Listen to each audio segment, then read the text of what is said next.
What's up, family, and welcome back to another video. Today we're reading only 2 chapters, and it's Leviticus 24 and 25, so let's get started. Alright, the lampstand and the holy bread. The Lord said to Moses, command the Israelites to bring you pure oil from crushed olives. That oil is for the lamps that must burn without stopping. Aaron will keep the light burning in the meeting tent before the Lord from evening until morning. This light will be outside the curtain that hangs in front of the box that holds the agreement. This law will continue forever. Aaron must always keep the lamps burning on the lampstand of pure gold before the Lord. Take fine flour and bake 12 loaves with it. Use 16 cups of flour for each loaf. Put them in 2 rows on the golden table before the Lord. 6 loaves will be in each row. Put pure frankincense on each row. This will help the Lord remember the gift. Every Sabbath day, Aaron will put the bread in order before the Lord. This must be done forever. This agreement with the Israelites will continue forever. That bread will belong to Aaron and his sons. They will eat the bread in a holy place, because that bread is one of the special gifts to the Lord. It is Aaron's share forever. The man who cursed God. There was a son of an Israelite woman and an Egyptian father. He was walking among the Israelites, and he started fighting in camp. The Israelite woman's son began cursing, using the Lord's name in a bad way. So the people brought him to Moses. The name of the man's mother was Shelomith, and the daughter of Debri, from the tribe of Dan. The people held him as a prisoner and waited for the Lord's command to be made clear to them. Then the Lord said to Moses, bring the man who cursed to a place outside the camp. Then bring together everyone who heard him curse. They will put their hands on his head, and then all the people must throw stones at him and kill him. You must tell the Israelites, anyone who curses their God must be punished. Anyone who speaks against the name of the Lord must be put to death. All the people must stone him. Any foreigner or anyone born in Israel who uses the Lord's name in a bad way must be put to death. And whoever kills another person must be put to death. Whoever kills an animal that belongs to another person must give another animal to take its place. And whoever causes an injury to their neighbor must be given the same kind of injury. A broken bone for a broken bone, an eye for an eye, and a tooth for a tooth. The same kind of injury a person gives another person must be given to that person. Whoever kills an animal must pay for that animal, but whoever kills another person must be put to death. The law will be the same for foreigners and for people from your own country. This is because I am the Lord your God.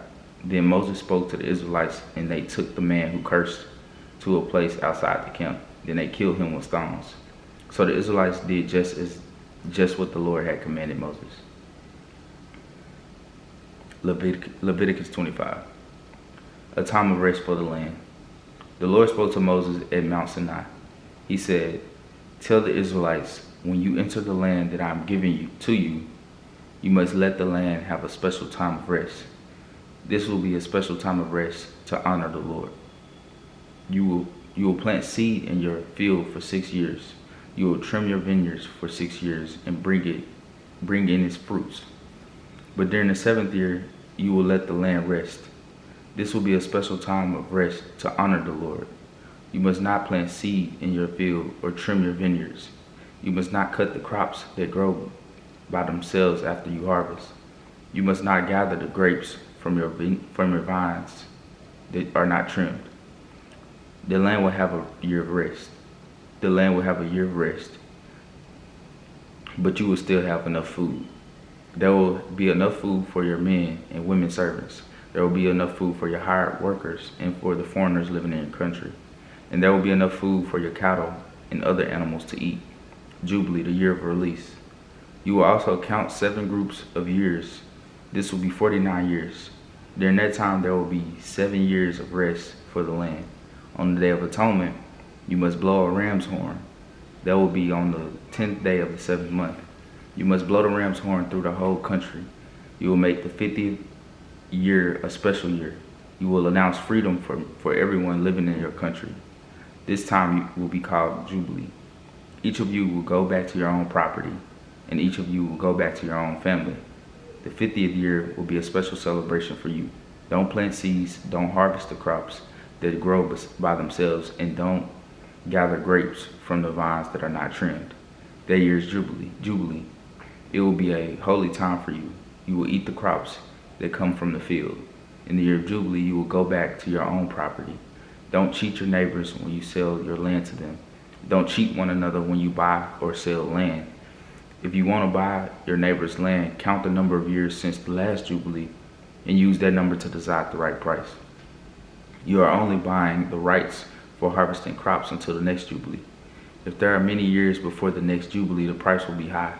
If the years are few, the price will be lower. So your neighbor is really only selling a number of crops to you. At the next Jubilee, the land will again belong to that family. You must not cheat each other. You must honor your God. I am the Lord your God. Remember my laws and rules. Obey them, and you will live safely in your land, in your country. And the land will produce good crops for you. Then you will have plenty of food, and you will live in safety on the land. But maybe you will say, if I don't plant seeds or gather our crops, we will not have anything to eat during the 7th year. I will order my blessings to come to you during the 6th year. The land will continue growing crops for 3 years. When you plant in the 8th year, you will still be eating from the old crop. You will eat the old crop until the 9th year, when the crop you planted in the 8th year comes in. Property laws. The land really belongs to me, so you cannot sell it permanently. You are only foreigners and travelers living on my land with me. People might sell their land, but the family will always get their land back. If someone in your country becomes very poor and must sell their property, a close relative must come and buy it back. If there is not a close relative to buy back the land, the person might get enough money to buy it back. Then the years must be counted since the land was sold. The number must be used to decide how much to pay for the land. The person must then buy back the land, and it will be their property again. But if this first owner cannot find enough money to buy the land back, it will stay in the hands of the one who bought it until the year of Jubilee. Then during the special celebration, the land will go back to its first owner's family. So the property will again belong to the right family. Anyone who sells a home in a walled city has the right to get it back until a year after it was sold. Their right to get the house back will continue 1 year. But if the owner does not buy the house back before a full year is finished, the house that is in the walled city will belong to the one who bought it and their descendants. The house will not go back to the first owner at the time of Jubilee. Towns without walls around them will be treated like open fields, so houses built in those small towns will go back to the first owners at the time of Jubilee. But about the cities of the Levites can buy back at any time their houses in the cities that belong to them. If someone buys a house from a Levite, that house in the Levite's city will again belong to the Levites at the time of Jubilee. This is because the houses in Levite cities belong to those from the tribe of Levi. The Israelites gave these cities to the Levites. Also, the fields and pastures around the Levite cities cannot be sold. They belong to the Levites forever. Rules for slave owners. If anyone from your own country becomes too poor to support themselves, you must let them live with you like a visitor. Don't charge them any interest on money you might loan them. Respect your God and let those from your own country live with you. Don't charge them interest on any money you lend them, and don't try to make profit from the food you sell them. I am the Lord your God. I brought you out of the land of Egypt to give the land of Canaan to you and to become your God. If anyone from your own country becomes so poor they must sell themselves to you, don't make them work like slaves. They will be like hired workers and visitors with you until the year of Jubilee. Then they can leave you, take their children, and go back to their family. They can go back to the property of their ancestors, because they are my servants. I brought them out of slavery in Egypt. They must not become slaves again. You must not be a cruel master to them. You must respect your God. About your men and women slaves, you may get men and women slaves from the other nations around you. Also, you may get children as slaves if they come from families of the foreigners living in your land. These child slaves will belong to you. You may even pass these foreign slaves on to your children after you die, so that they will belong to them. They will be your slaves forever. You may make slaves of these foreigners, but you must not be a cruel master over your own brothers, the Israelites. Maybe a foreigner or a visitor among you becomes rich, or maybe someone from your own country becomes so poor that they sell themselves as slaves to a foreigner living among you, or to a member of the foreigner's family. These people have the right to be bought back and become free. Someone from their own country can buy them back, or their uncle, their cousin, or one of their close relatives from their family can buy them back. Or if they get enough money, they can pay the money themselves and become free again. You must count the years from the time they sold themselves to the foreigner up to the next year of Jubilee. Use that number to decide the price, because really the person only hired them for a few years. If there are still many years before the year of Jubilee, the one sold must give back a large part of the price. It all depends on the number of years. If only a few years are left until the year of Jubilee, the one who was sold must pay a small part of the original price. But that person will live like a hired worker with the foreigner every year. Don't let the foreigner be a cruel master over that person. Those who sold themselves will become free, even if no one buys them back. At the year of Jubilee, they and their children will become free.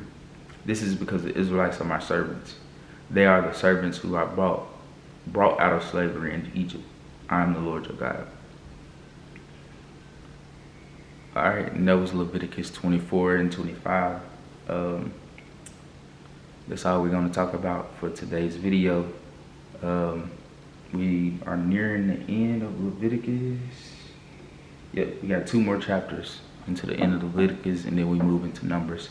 Hope y'all have a blessed day and be safe out there. Peace.